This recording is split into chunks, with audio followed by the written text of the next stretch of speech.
The invitation arrived in a cream-colored envelope, thick and expensive, smelling of designer perfume and old money. Inside, embossed letters announced the Whitaker family reunion at the estate in Greenwich, Connecticut. For years, I had thrown these invitations away without a second thought. But this time, I slipped it into my purse and smiled. You see, my family had spent decades treating me like a failure.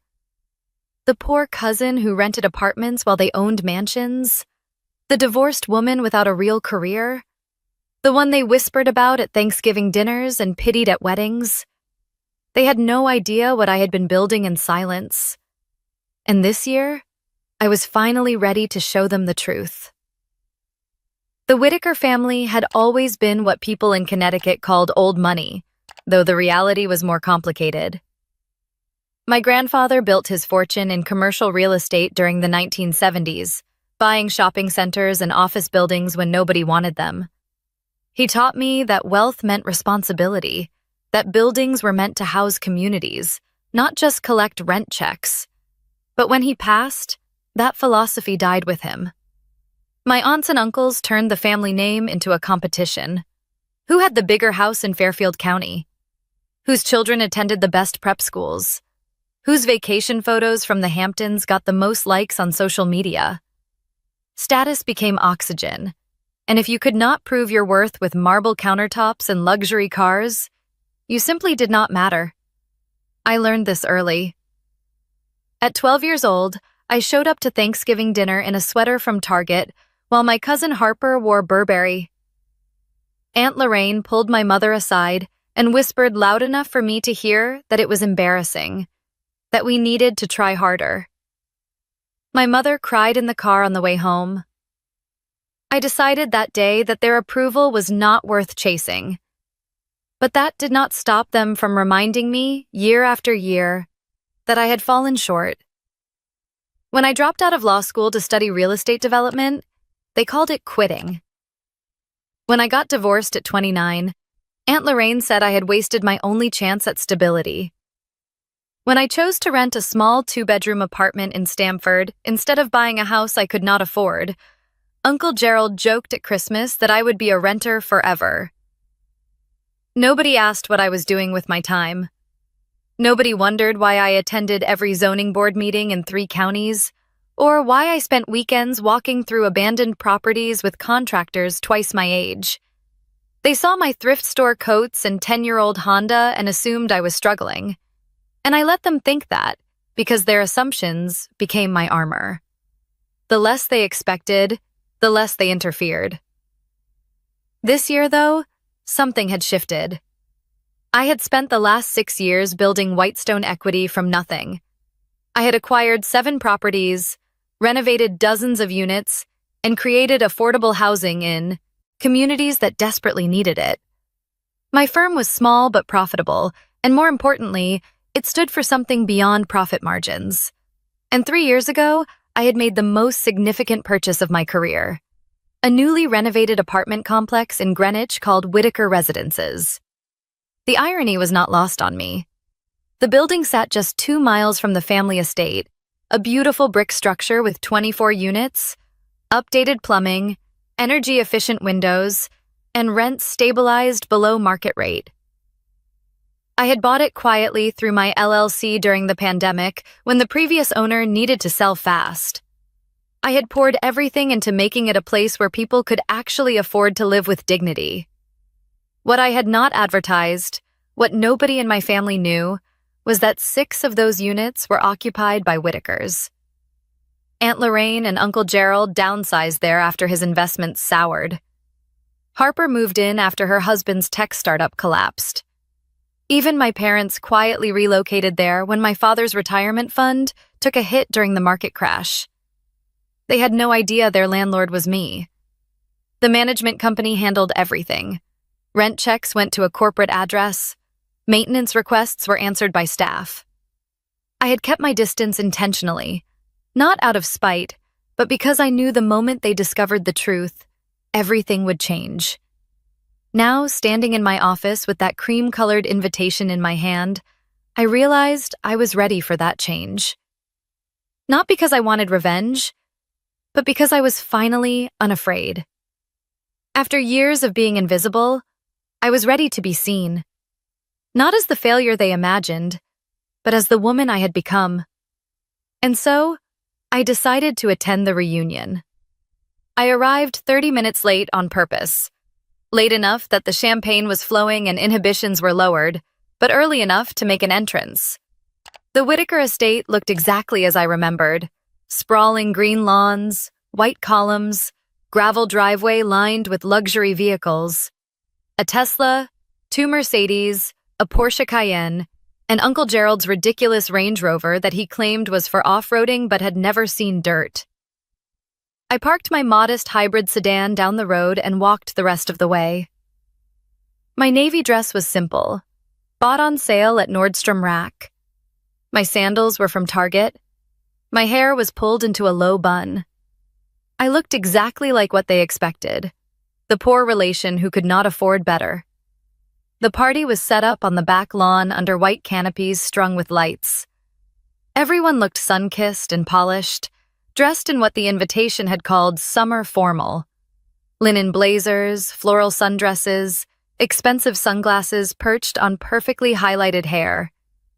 They stood in clusters, laughing too loudly, wine glasses catching the afternoon sun. Aunt Lorraine spotted me first. Her eyes widened with surprise before she quickly composed herself into a smile that did not reach her eyes. "Kira! Oh my goodness, we were not sure you would make it. Did you have to get time off from work?" She said the word work like it was something quaint and slightly embarrassing. "I managed to fit it in," I replied evenly. "Still doing that consulting thing?" she asked, waving her hand vaguely, diamonds glittering on her wrist. "Still at it," I confirmed. I did not mention Whitestone Equity. Not yet. Uncle Gerald raised his glass as I walked past. "Look who finally decided to join the family. We thought maybe you were allergic to us, Kira." "Just wanted to make sure I was really missed," I said lightly. The judgment was everywhere, subtle but unmistakable. Eyes scanning my outfit from head to toe, whispered comments behind cupped hands. The same dance we had done for decades. I was the charity case, the cautionary tale, the example of what happened when you did not marry well or follow the family blueprint. We sat down for lunch at long picnic tables draped in white linens. Servers brought out grilled salmon, arugula salads, and bottles of Sauvignon Blanc that probably cost more than my monthly grocery budget used to. The conversation flowed easily around me. Stories about vacation homes and private school applications and stock portfolios. Then Harper leaned in. My cousin had always been the prettiest, the most confident, the golden child who could do no wrong. She had recently closed on a 4-bedroom colonial in the suburbs and had not stopped talking about it on social media for 3 months. "So Kira," she said, her voice dripping with false sweetness, "are you still renting?" The table quieted slightly. A few heads turned. "I am," I said simply, taking a sip of iced tea. Someone laughed. "You are what, 35 now? Do not you think it is time to stop throwing money away and build some equity?" Harper adjusted her diamond bracelet, a gift from her mother-in-law. "Seriously, Kira, you need to grow up and invest in your future. Renting is just burning cash." Another cousin chimed in. "The housing market is insane right now. If you do not already own property, you are basically locked out forever." I set down my glass slowly. They were all watching me now, waiting for me to shrink, to make excuses, to play the role they had written for me years ago. Instead, I leaned forward and smiled.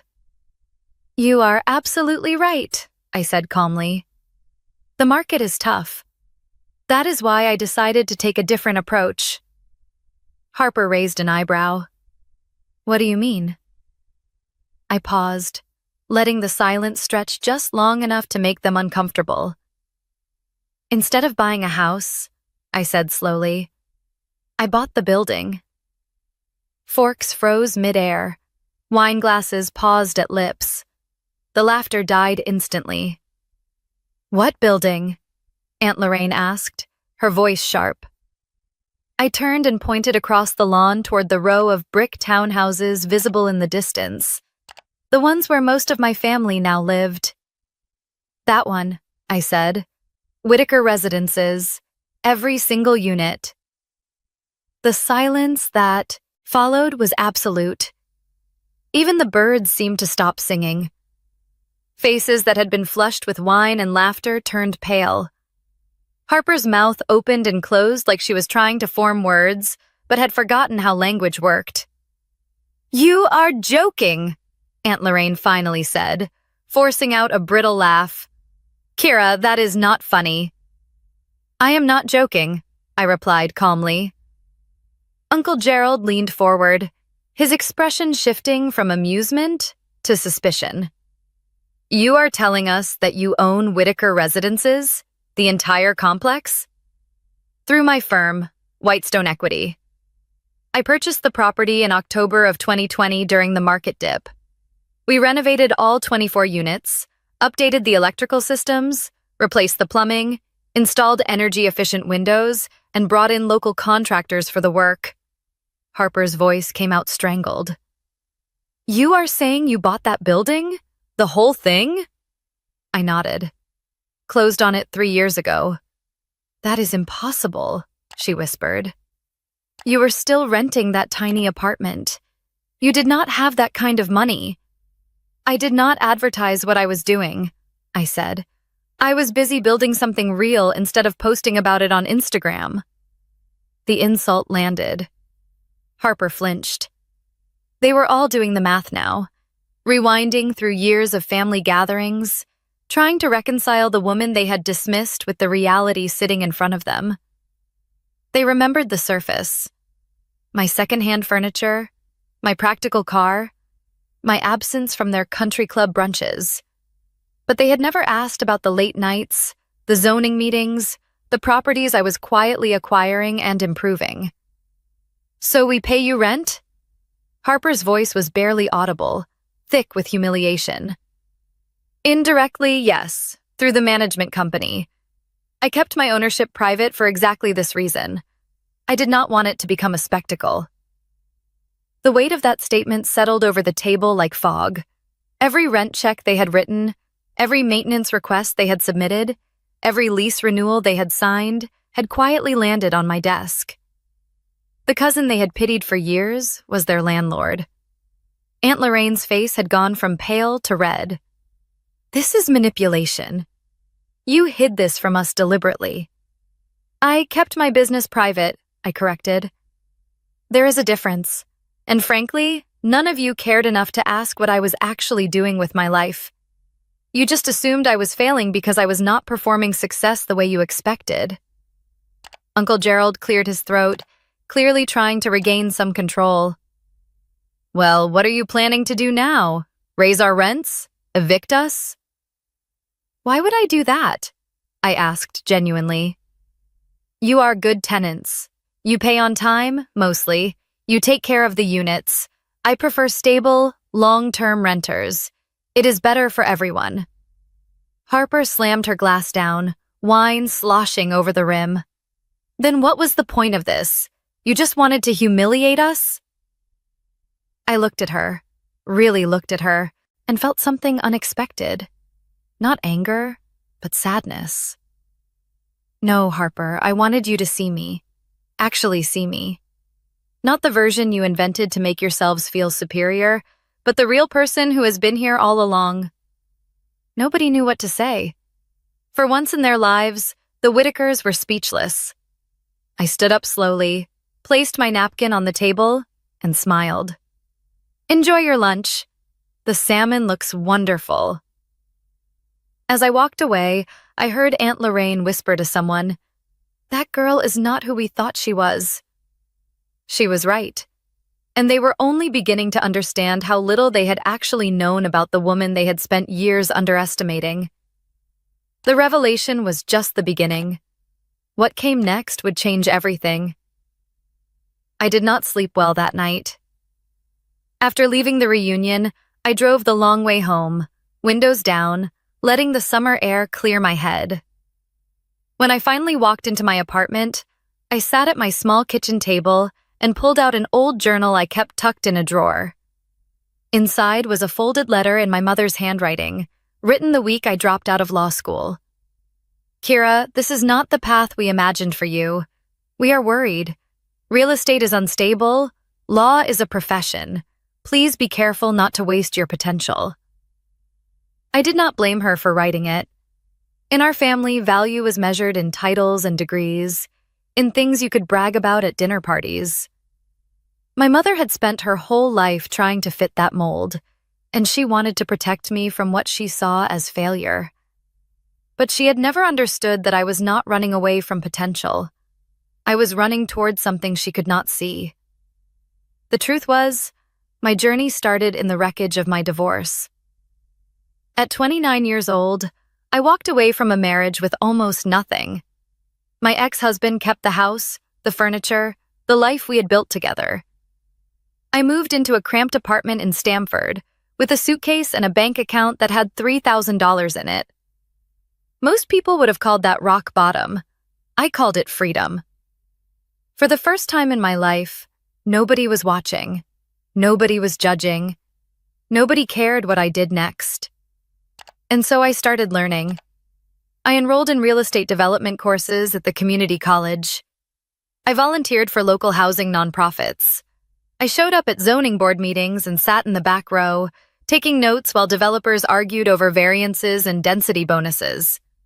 I shadowed property managers and asked 1,000 questions.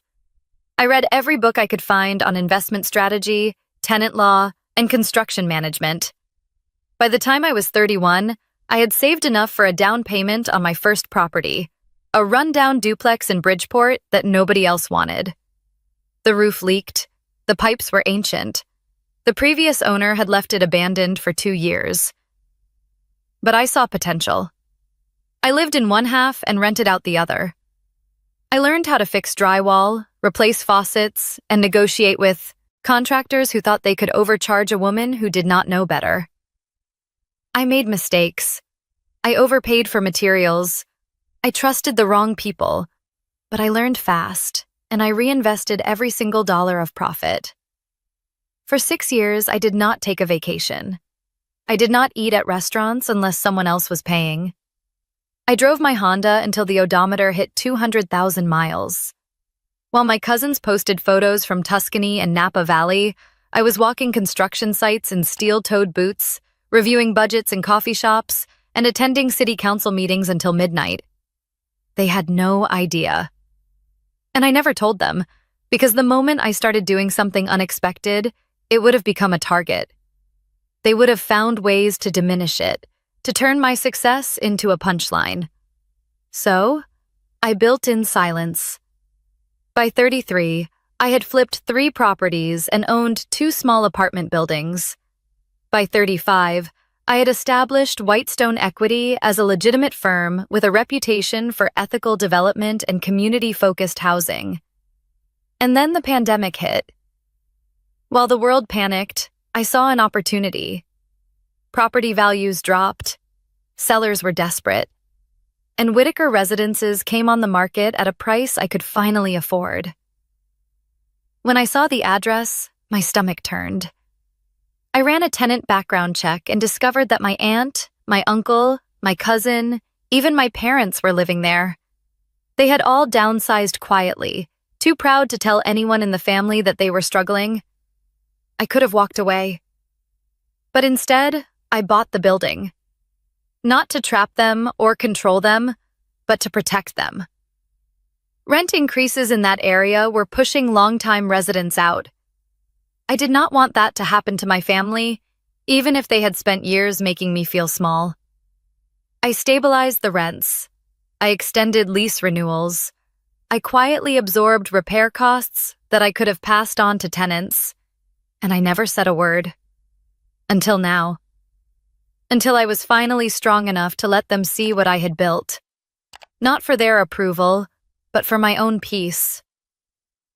3 days after the reunion, my property manager called. Her voice was hesitant, apologetic. Kira, we have a situation with Unit 3. Aunt Lorraine's rent check bounced again. That is the third time in 6 months. She is 2 months behind now. I closed my eyes and leaned back in my office chair. Of course she was.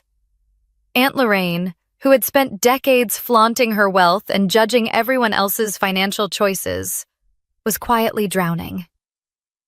Has she said anything? I asked. She is embarrassed. She has been avoiding our calls. I thought about all the times she had made comments about my clothes, my car, my choices. I thought about the way she whispered to my mother at Thanksgiving that I was wasting my life. I could have used this moment to prove a point, to let her feel the weight of her own judgment. Instead, I said, cover her rent for the next 6 months. Call it a temporary hardship assistance program. Do not mention my name. Just tell her she qualified based on her tenure and payment history. There was silence on the other end of the line. Are you sure? My manager asked. I am not here to punish people, I said quietly. I am here to keep them housed. That same week, Harper reached out. She sent a short email with the subject line, "Can we talk?" I almost ignored it. But curiosity got the better of me. I sent her a video call link. She showed up on screen with no makeup, hair pulled back, looking more vulnerable than I had ever seen her. I owe you an apology, she said before I could even say hello. I was not expecting one, I replied honestly. Well, you deserve it. I looked you up. Whitestone Equity, your projects, the work you have done. I had no idea, Kira. And I am sorry for treating you like you did not matter. Her voice cracked on the last word. Thank you for saying that, I said. She hesitated, then asked, do you think people like me can change? I considered the question carefully. That depends. Are you willing to unlearn everything that made you feel superior? She nodded slowly. I think I already started. A few days later, she showed up at my office with a notebook and a coffee. I want to learn what you do, she said. How you do it. Not so I can compete with you, but because I want to build something that actually matters. I handed her a stack of tenant feedback reports from our properties. Read these, I said. Every single comment. Understand who you are serving. Not just their complaints, but their lives. She looked surprised. No spreadsheets? Not yet. First, you learn to care. Then you learn the numbers.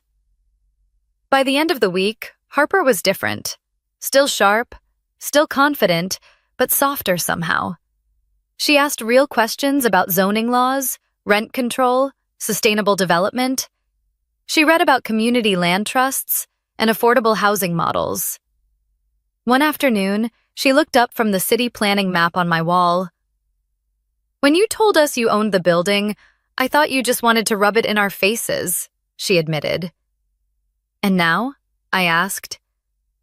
Now I see that you have been protecting us this whole time, even when we did not deserve it. I did not respond. Some truths do not need confirmation. They just need space to land. 2 weeks later, I received an invitation to speak at a city development forum on ethical urban growth. They wanted someone to discuss female-led firms investing in inclusive housing. For the first time, my name would not be hidden behind an LLC. It would be front and center. I almost declined. Years of moving in silence had made visibility feel dangerous. But another part of me, the part that used to sit at the kids' table while my cousins laughed, was ready. The day of the forum, I wore a navy dress and my favorite scuffed flats. Not because I could not afford better, but because I did not need to prove anything anymore. I spoke for 15 minutes about building communities, not just collecting rent. About protecting tenants instead of maximizing profit. About legacy versus wealth. The applause was warm and genuine. Afterward, someone from the mayor's office approached me. "We would like to work with you," he said. "The city needs more developers who actually care about people." When I got home that evening, there was a letter waiting on my doorstep. Handwritten. My mother's looping script. "Kira, I watched the recording of your talk tonight. I cried halfway through. I realize now I did not just underestimate you. I did not see you. Not really. I was too focused on who I thought you should be to appreciate who you were becoming. Your father and I are so proud. We always should have been. Love, Mom." I read it twice, then folded it carefully and placed it in the box where I kept my old blueprints and notebooks. The following weekend, we held our first tenant appreciation event at the community garden near Whitaker Residences. Fairy lights, music, food, laughter. Harper helped organize it. My parents came, bringing homemade brownies. Even Aunt Lorraine showed up. As I stood on a small platform under the canopy of lights, I looked out at the crowd. Families, neighbors, people who trusted me with their homes. "Real success is not about square footage or price tags," I said. "It is about repaired roofs and safe hallways. It is about neighbors who know each other's names. I used to think legacy was something you inherited. Now I know it is something you create, brick by brick, lease by lease, story by story." The applause was soft but real. Later, as the event wound down, Aunt Lorraine approached me quietly. "I heard what you did with the rent," she said, voice uncertain. "Thank you, and I am sorry for how we treated you." I nodded. "Thank you for saying that." She paused, then added, "Your grandfather would be proud, you know." I smiled. "I hope so." That night, I returned to my old apartment and sat on the floor. I opened my notebook and wrote, "Legacy is not in the name on the building, but in the lives inside it." I did not set out to prove anyone wrong. I set out to prove something to myself. That kindness is not weakness. That quiet work matters. And in the end, I did not need them to see me. I just needed to be me. If this story moved you, I would love to hear your thoughts in the comments. And if you believe in building legacies that matter, subscribe for more stories like this. Thank you for listening. What does it feel like to be erased? Not just from a job, but from a legacy you've poured 15 years into, a company your father built from a single office in Chicago's South Loop? I was about to find out. The quarterly sales data flickered on my screen, numbers I'd wrestled into shape through late nights and quiet compromises, when the door to my office swung open with a force that rattled the frame.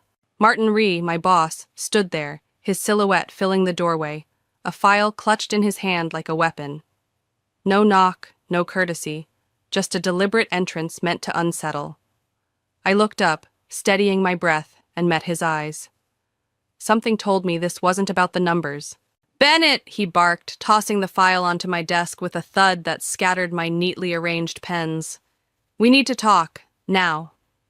His voice carried that familiar edge, the one he used to command boardrooms or silence dissent. Martin was the kind of man who thrived on power, who liked reminding everyone he held it. I'd worked under him for 4 years, navigating his ego with the precision of a tightrope walker. I glanced at the folder, its contents hidden, then back at him. "Of course," I said, gesturing to the chair across from me. He didn't sit. Instead, he loomed, his shadow stretching across my desk like a storm cloud. "The board's decided to restructure the leadership team," he said, his tone clipped, rehearsed. "We're moving in a new direction, and we need people who can lead, not just crunch numbers." I blinked, the words sinking in slowly, like a blade through fabric.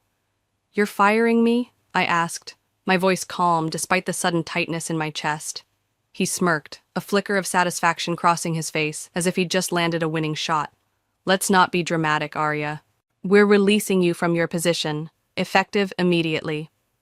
No warning, no performance review, no acknowledgement that my department had just delivered a 12% revenue spike, the highest in 3 years. I leaned back in my chair, folding my hands to keep them steady. May I ask why? His eyes narrowed, as if my composure irritated him. You lack vision, he said, the words dripping with condescension. You manage tasks, not people, and let's be honest, this industry demands strong leadership, assertiveness, and confidence, traits you haven't exactly shown. There it was, not even subtle, a jab at my gender, wrapped in corporate jargon. He didn't see me as a leader, not because I hadn't delivered, but because I didn't strut or shout like he did. I nodded slowly, letting his words hang in the air. I understand, I said, my voice neutral, unshaken. Martin's brow furrowed, clearly expecting tears or outrage. I'll need your badge and company laptop by the end of the day, he added, regaining his stride. Access will be disabled by 5 p.m. HR has your severance details. I stood, extending my hand. Thank you, Martin. I appreciate the clarity. He hesitated, then shook it, his grip firm, dismissive. Good luck out there, he said, turning on his heel and striding out, satisfied with his little victory. I sat back down, exhaling slowly. My hands didn't tremble, my heart didn't race. Instead, a strange lightness settled over me. I glanced at the framed photo on my desk, my father, smiling at the ribbon cutting for the company's first office, his dream realized. I ran my fingers along the frame's edge. You told me to wait, Dad, I whispered, until the time was right. I packed a few items, a mug from my team, a notebook of ideas Martin had ignored, and left the office. Co-workers' sympathetic glances followed me, but I offered only a polite smile. As I stepped into the Chicago sunlight, the weight of 15 years slipped off my shoulders. I pulled out my phone and texted my lawyer, "It's time. Prepare everything." Martin thought he'd ended my story. He had no idea I was about to rewrite his. 2 weeks before Martin's smug dismissal, I sat in a quiet office, 5 miles from Chicago's glittering skyline, staring at an envelope that held my future. My father's handwriting adorned the front. Arya, open on your 35th birthday. A command laced with his love for theatrics. The air felt heavy, expectant, as if the room itself knew what was coming. Mr. Harrington, our family lawyer, watched me with a fatherly warmth, his eyes hinting at secrets he couldn't yet share. I traced the envelope's edge, my heart stirring with a mix of curiosity and reverence. Whatever lay inside, it was my father's final gift, and I was ready to receive it. The clock struck noon, and my 35th birthday officially began. I slit the envelope with care, revealing a handwritten letter and a formal document with embossed seals. I unfolded the letter first, my father's neat script pulling me into his voice. Arya, it began. If you're reading this, you're 35, and you're ready. I never doubted it, not for a second. You've worked twice as hard for half the recognition, and I saw it all. The sacrifices, the integrity no one noticed. My throat tightened as I read on. He wrote of the company he'd founded, how it had changed after his death 5 years ago, growing colder, more ruthless. I knew a time might come when you'd need more than a seat at the table, he continued. So I gave you the table. I paused, my hands trembling slightly, and turned to the document. It was a trust agreement, notarized and airtight, stating that 90% of the company's shares, my father's stake when he stepped down, had been placed in my name, held until this day. Full voting rights were activated immediately. I read it twice, then once more, the numbers searing into my mind. 90%. I wasn't just a shareholder. I was the majority owner, the controlling force of the company that had just cast me aside. A buzz of disbelief coursed through me, not just at the power, but at my father's foresight. He'd known I'd face men like Martin, men who'd underestimate me, and he'd armed me for this moment. Is this real? I asked Mr. Harrington, my voice barely above a whisper. He nodded, his smile soft but certain. It's real, Arya. Your father structured the trust to avoid public filings. The board has no idea unless you choose to tell them. I leaned back, the weight of his words settling in. Why wait until now? I asked. Harrington's eyes met mine. He wanted you to experience the company first, to see who would reveal themselves, to decide if you wanted it before you claimed it. The words hit like a revelation. My years of being overlooked, of watching Martin take credit for my ideas, of smiling through subtle slights, they weren't wasted. They were my father's test, and I'd passed. I folded the letter carefully, tucking it into my purse. "Let's talk about what comes next," I said, my voice steadier now. Harrington raised an eyebrow. "You're not rushing in?" I shook my head, a plan forming. "Not yet. I need the right moment." That night, alone in my apartment, I reread the letter under the soft glow of a lamp. Sunlight streamed through the window, catching the Chicago skyline in the distance. My father had believed in me, not just as his daughter, but as his successor. The company wasn't just his legacy, it was mine to reclaim. I closed my eyes, feeling the quiet power he'd entrusted to me, and knew I'd wait for Martin to overplay his hand. He thought he controlled the game, but I held the board. The next day I called Harrington again. "Prepare the documents for a shareholder meeting," I said, "but don't notify the board yet." There was a pause. "What are you planning, Arya?" he asked. I looked out at the city, its towers glinting like a promise. "I'm planning to walk into that boardroom," I said calmly, "and show them exactly who they tried to erase." The line went quiet, but I could sense his approval. The pieces were in place, and I was ready to play my part, not with Martin's bluster, but with my father's vision, sharp and undeniable.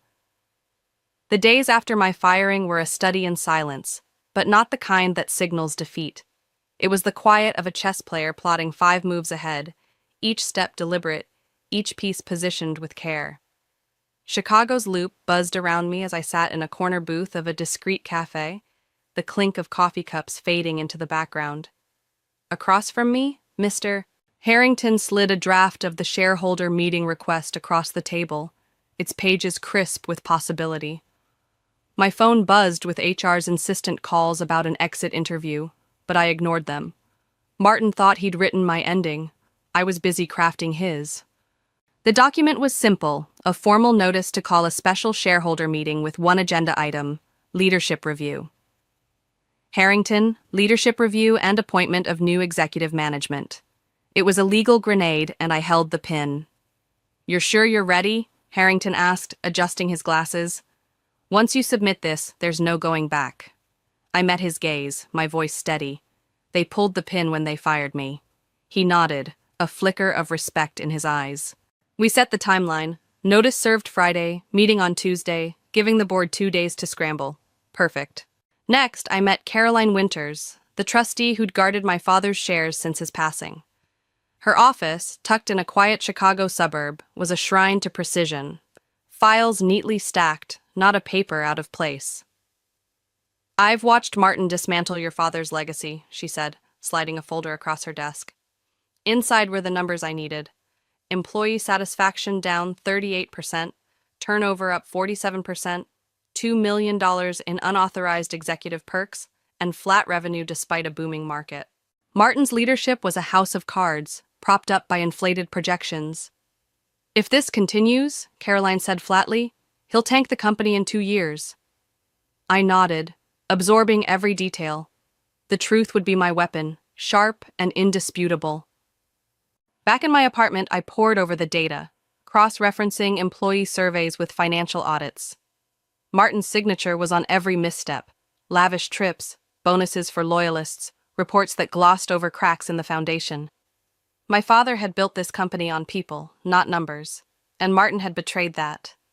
I jotted notes, my handwriting as deliberate as my plan.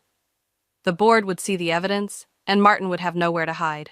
My phone pinged with texts from former colleagues. "What happened? Did you quit?" "Martin's acting like nothing's wrong." I didn't reply. Let him bask in his false security. Let him underestimate me one last time. That evening, I stood before my mirror, slipping into a navy suit I'd bought for a promotion that never came. It fit perfectly, tailored to command a room. I practiced my opening lines, not a speech, but a scalpel. Precise, measured, undeniable. I'm not here as an employee, I rehearsed, my reflection steady. I'm here as the majority shareholder. The words felt like armor, forged by my father's trust. I imagined Martin's face, his confidence crumbling, and allowed myself a small smile. The city sparkled beyond my window, Lake Michigan a dark mirror to my resolve. By Monday, the office was abuzz with rumors. Arya's gone. Did she screw up? Martin, I heard, was louder than ever, parading his authority like a peacock. Good. The higher he climbed, the harder he'd fall. I met Harrington again, finalizing the documents. They'll be served tomorrow, he said. By Tuesday, you'll be in that boardroom. I nodded, feeling the weight of the moment. Caroline's folder sat on my table, a testament to Martin's failures. I added my touch, a timeline of my contributions, ideas he'd dismissed, successes he'd claimed. The board would see who'd truly driven the company forward. As I lay in bed, the city's hum a distant lullaby, I thought of my father. He'd known this day would come, had prepared me for it with every lesson, every quiet nod of pride. The whiteboard in the engineering bullpen flashed in my mind, a phrase I hadn't yet seen but would soon inspire. She came back. I closed my eyes, not with anger or fear, but with certainty. Martin had swung first, but I'd deliver the final blow, not with his noise, but with my truth, honed and ready. The Chicago skyline glittered through the boardroom's floor-to-ceiling windows, a silent witness to the storm about to break. I stood by the elevators, smoothing the navy suit that felt like a second skin, my father's trust documents tucked under my arm like a shield. Tuesday morning had arrived, crisp and cool, and the 50th floor boardroom hummed with unsuspecting voices. Martin's confident drawl carried through the frosted glass, oblivious to the reckoning I'd prepared over sleepless nights. Mr. Harrington met me with a nod, his expression calm but electric. "They're in there," he whispered. I took a slow breath, my heart steady. This wasn't just a meeting, it was the moment I'd claim what was mine. The boardroom door opened with a soft click, and heads turned. Martin, mid-sentence about quarterly projections, froze, his eyes narrowing as I stepped inside. "Arya," he said, his voice sharp with disbelief. "This is a board meeting. Employees aren't permitted." I smiled politely, setting the ownership documents on the polished oak table. "Exactly," I replied, taking the head chair with deliberate ease. The silence was absolute, a vacuum of shock. Board members exchanged glances, some stiffening, others leaning forward. Mr. Dalton, a silver-haired veteran from my father's era, adjusted his glasses, sensing the shift. "I'm not here as an employee," I continued, my voice clear, unshaken. "I'm here as the majority shareholder." The words landed like a thunderclap. Martin's jaw tightened, confusion giving way to scorn. "You can't be serious," he scoffed, but I held his gaze unflinching. "It's quite serious," I said, nodding to Harrington, who handed a copy of the ownership certificate to the board secretary. As of my 35th birthday, 90% of the company's shares were transferred to me through a family trust. All paperwork is notarized, filed, and compliant with corporate governance. Mr. Dalton scanned the document, his eyebrows rising. "Is this accurate?" he asked, voice measured. "It is," I replied. My father trusted me to oversee his legacy, and he knew what this company could become without oversight. The room stilled, the weight of my words unmistakable. Martin's face flushed. "This is absurd," he snapped, standing now. "Why would your father—" "Because he saw what you couldn't," I interrupted, my tone firm but calm. "He saw competence, not bravado." I opened the second folder, sliding a financial report across the table. "Let's talk performance," I said. The numbers spoke louder than any shout. Employee satisfaction down 38%, turnover up 47%, $2 million in misused funds, unauthorized travel, executive bonuses, all signed by Martin. "I've compiled testimony from department heads, employee surveys, and audits," I continued, my voice steady as board members flipped through pages. Misleading investor reports, ignored discrimination complaints, and a flattening revenue trajectory in a booming market, all under your leadership, Martin. He slammed a hand on the table, his charm unraveling. "You're twisting data for a personal vendetta," I met his glare unshaken. I don't need to twist anything. You relied on no one powerful enough to question you. That ends today. The CFO whispered urgently to the general counsel, who began typing. Mr. Dalton looked disturbed, his faith in Martin visibly cracking. I pulled the final document. As the majority shareholder, I'm submitting a motion to remove Martin Rhee as CEO, effective immediately. My 90% ownership carries the vote. The board secretary blinked, stunned. You don't need a second? I own 90%, I said simply. Mr. Dalton cleared his throat. Per company bylaws, the motion stands. Martin's face twisted, rage, disbelief, defeat. He didn't resist, but his exit was a storm, the door slamming behind him. I exhaled, the room's energy shifting to me. He hadn't looked powerful leaving. He looked small, a shadow of the titan he'd played. I turned to the board, my voice steady. This company deserves better. So do its people. Starting today, that's what they'll get. Mr. Dalton nodded, a faint smile forming. Welcome back, Arya. The words carried weight, not just for me, but for the legacy I'd reclaimed. I gathered my documents, the skyline still watching, and felt my Otetz's hand on my shoulder, guiding me forward. Martin was gone, but my work was just beginning. The boardroom, once his stage, was now mine, not for conquest, but for restoration. The conference hall buzzed with cautious hope, a sea of faces, engineers, interns, custodians, watching me at the podium. It was Monday, a week after I'd turned Martin's world upside down, and the air felt different, like a room aired out after years of staleness. I'd called every employee to this all-hands meeting, not to flaunt my victory, but to rebuild what he'd broken. My father's company deserved its soul back, and I stood alone, no notes, no slides, just the truth I'd carried for 15 years. Their eyes held questions, doubts, and flickers of trust. I was ready to earn the rest. Some of you know me, I began, my voice clear, carrying to the back of the Chicago hall. Some only know what you've been told, but let me start with this. I didn't come to take power, I came to restore trust. Heads tilted, murmurs fading. Last week I was fired, I said, a faint smile breaking the tension. Told I wasn't what this company needed, that I lacked the leadership to shape its future. Nervous chuckles rippled through the crowd. I didn't fight back then, because leadership isn't about volume or vanity. It's about vision, respect, and lifting the people who do the work. I stepped from the podium, closer to the front row, locking eyes with familiar faces, engineers I'd brainstormed with, assistants long overlooked.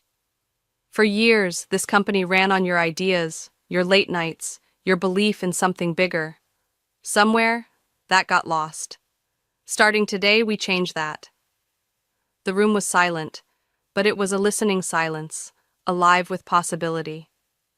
I outlined my plan: open feedback, promotions based on merit, and a culture where no one's voice was drowned out.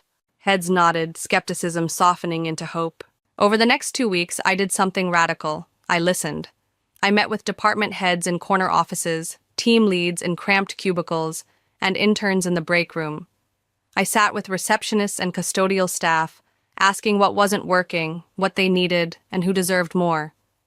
Their answers painted a vivid picture: a company stifled by fear, where talent like Maya, a customer service star, languished while her manager took credit. I promoted Maya to head of client experience, a role she'd already mastered unofficially. Kevin, a brilliant product developer who'd quit under Martin's neglect, returned after a single call from me, his eyes bright with purpose. HR was my next target. I read every buried complaint: discrimination, favoritism, ignored pleas for fairness. Several mid-level managers, Martin's loyalists who'd fostered toxicity, were quietly let go. In their place, I launched the People First Initiative, a program my father had once sketched in a notebook I'd kept. It rewarded innovation, fostered collaboration, and broke glass ceilings. No more whisper networks, just open doors. I watched the company transform. Desks sprouted photos, plants, and personality. Laughter echoed in the break room, where once only hushed complaints lived. One evening, I walked the halls alone, the Chicago skyline a soft glow beyond the windows. Near the engineering bullpen, a whiteboard caught my eye. In blue marker, someone had scrawled, "She came back," underlined twice. I stood there, the words sinking in. Not she won, not she fired Martin, but she came back. It was more than a title, it was a promise kept. I moved into the CEO's office the next day, not for the bigger desk, but because it was time. The nameplate read, Aria Bennett, Chief Executive Officer, simple and sleek. I placed my father's photo in the corner, a snapshot from the company's opening, both of us smiling, hopeful. The office felt like a continuation, not a conquest. My father's portrait hung on the wall, not as a monument, but a reminder of why I was here. I sat down, opened my laptop, and began reviewing proposals from teams I'd empowered. The energy was softer now, brighter. People stayed late because they wanted to, not out of fear. Maya stopped, now leading with quiet confidence, dropped by with a report, her eyes sparkling. "The team's ideas are flowing," she said. I smiled, feeling my father's hand on my shoulder, guiding me still. This wasn't just a company, it was a home, and I'd brought it back to life. A year ago, I walked out of this Chicago tower with a cardboard box and a polite smile, dismissed as a cog in a machine I was destined to steer. Today, I stepped through the same glass doors, a tailored suit hugging my frame, a leather folder under my arm, and the company's future resting on my shoulders. The lobby hummed with life, employees nodding hello, their faces bright with purpose. The receptionist stood as I entered, her grin warm. "Morning, Ms. Bennett," she called. "Aria, please," I said, smiling back. "We're all on the same team." The elevator chimed softly, carrying me to the top floor, where I'd turned my father's dream into reality. The CEO's office was no longer Martin's domain but mine, though I'd kept its bones, the walnut desk, the broad windows framing Chicago's skyline. What changed were the walls, now lined with photos of our people, team retreats, product launches led by names once ignored, moments of joy captured in candid frames. Behind my chair hung my father's portrait, his steady gaze a quiet reminder of why I was here. I sat down, opened my laptop, and reviewed the quarterly report. The numbers sang: revenue up 23%, employee retention up 41%, customer satisfaction soaring, all achieved not through shortcuts but through ethics, collaboration, and transparency. My father would have been proud. A soft knock interrupted my thoughts. "Come in," I called. Maya, now head of client experience, stepped inside, her glasses glinting with the same spark I'd seen in her first report. "You ready?" she asked. "They're waiting in the conference room." I smoothed my blazer and stood. Let's do it. The boardroom felt transformed, not by decor but by presence. Half the board were women, several under 40, their questions sharp, their ideas bold. Richard Tanaka, our new strategic advisor, sat at the table's center, his calm intellect a nod to the kind of leader my father admired. Before we began, Richard gestured to me. "Aria has a few words." I hadn't planned to speak, but standing there, every eye on me, not with judgment, but respect, I felt the weight of my father's trust. "Thank you all," I said, my voice steady, warm, "for believing in change, for making hard decisions when easy ones were safer, for helping rebuild a company that puts people before power." I paused, letting the words settle. Someone once said I lacked leadership, but leadership isn't about volume or titles. It's about vision, accountability, and the courage to do what's right, even when it's hard. My father built this company on those values. I'm proud we're living up to them again. A quiet beat, then applause, soft, genuine, the kind that lingers in your bones. That afternoon, I took the long way back to my office, weaving through departments like I used to when I was just another face. I high-fived marketing interns buzzing over their first big campaign, laughed with developers debugging code, and paused to hear an engineer's pitch. In the break room, someone had baked cupcakes for an intern's last day. I grabbed one, sat among them, and talked about nothing important for 20 minutes. Movies, weekend plans, the Cubs' latest game. It felt like family, a place where people belonged, not just worked. Back in my office, I stood by the window, Lake Michigan stretching beyond the city's edge. The whiteboard message from months ago echoed in my mind. She came back, but now it was more. I hadn't just returned, I'd built something better. My father's photo sat on my desk, his smile mirroring mine from that opening day long ago. I didn't feel triumph or vengeance, just peace, a quiet certainty that I'd honored his legacy. This company wasn't mine to conquer, it was mine to nurture, to grow with the people who made it breathe. As the skyline glowed, I sat back down, ready for tomorrow, knowing I was exactly where I was meant to be.